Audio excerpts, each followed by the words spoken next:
បាទលោក10000 80000 4000ឥឡូវ10000ណាវាឡើង90000ណា90000បន្ថែម10000ទៀតមកក៏បានតែ10000ទៀតលឿនអូយណោះអត់តែ5000ណោះ90000 5000ណាថែមតែ5000ទៀតបាន100,000ណាហើយអ្នកថតថែមអត់ទៀតអត់ទេអញ្ចឹងខ្ញុំទៅណាបាទសូមបាទជំរាបកសាជូនប្រាក់រាប់បាត់ទាំងអស់សរុបបាន95000រៀលសូមអនុមោទនាបាទសូមឲ្យវែងឆ្ងាយបាទលោកបាន100000បាទទាំងអស់ណាអ្នកមោតសភៈកវតាអរហតោសម្មាសម្ពុទ្ធេសអ្នកមោតសភៈកវតា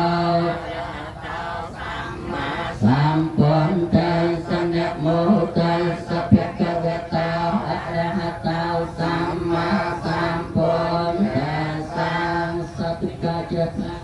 ពុទ្ធសង្ឃអបយកនៅផលនិសង្ឃឲ្យបានគ្រប់គ្នាទីណៃសូមអនុមោទនាអ្នកផលកសលអានិសង្ឃនៃបុណ្យប្រសើរដែលកើតអំពីចេតនាទិជូនទៅដល់បុព្វការីជន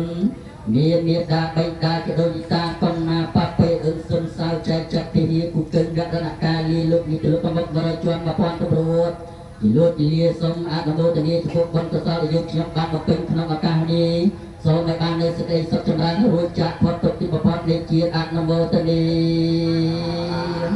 រីកទានដែលយើងខ្ញុំបានបូជាឲ្យដោយប្រកៃសម្បានជាបច្ច័យនាំមកនៃព្រះអស់ទៅនៃអសុរៈកាលាបូគឺព្រះដែលទានឲ្យដល់អាទទៅម្ដងសូមអនុមោទនាបានគុំឲ្យដល់បងដល់ពីគុំលើក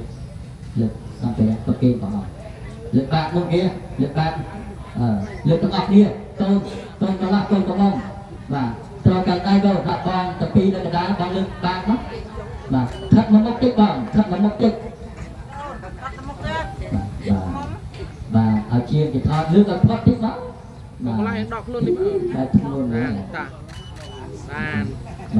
បានមកចាំមកប្រកេនលើកដៃបងទៀតเสียกองละเสียกរបស់ណាដែលមិនទាន់ប្រកេនអូនលើកទៀតបាទប៉ះតិចចឹងមកយើងដាក់ចោលដោទៀតមកកងឡោនមិនតែយកទៀតណាបើយើងអត់ប្រកេនព្រះអង្គទឹកទៀតទៅទូហើយស្បងមកបងអញ្ចឹងយើងទៅលើកប្រដានបណ្ឌិតចំពោះផ្លែឈើបាទសម្ភារៈបរិច្ឆា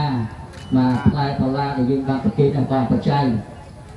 សេនាសូមវណ្ណារូបយៈទៅជាបច្ច័យ4តាមប្រធាននាទឹកមកវិជ័យសម្រាប់បរិបត្តិសេនាសនៈអ្នកកលៀនពិជាអន្តរការនៃបច្ច័យណាមួយចាក់បានទៀតគឺតំបន់ប្រទេសទុកចំនួនទៅសម្រាប់ណាតែបណ្ដាប្រទេសអីសូមបានចំណែករបស់កសលស្មើបាទស្មើខ្ញុំបងដែរហត់ផ្លាត់ក្រោយមួយបងតែពីត្រឡប់ទៅវិលមកឡើងចំណានរាប់ទៅអ្នកមោទសដៅសម្មាសម្ពុទ្ធេសាព្រោះហេតុដូច្នោះហើយសាធុជនញាតិចំណងចង់បានសេចក្តីសង្ឃដល់ខ្លួនគឺអ្នកប្រាជ្ញតែងរាប់អានឲ្យបានជានៃគេខ្លួន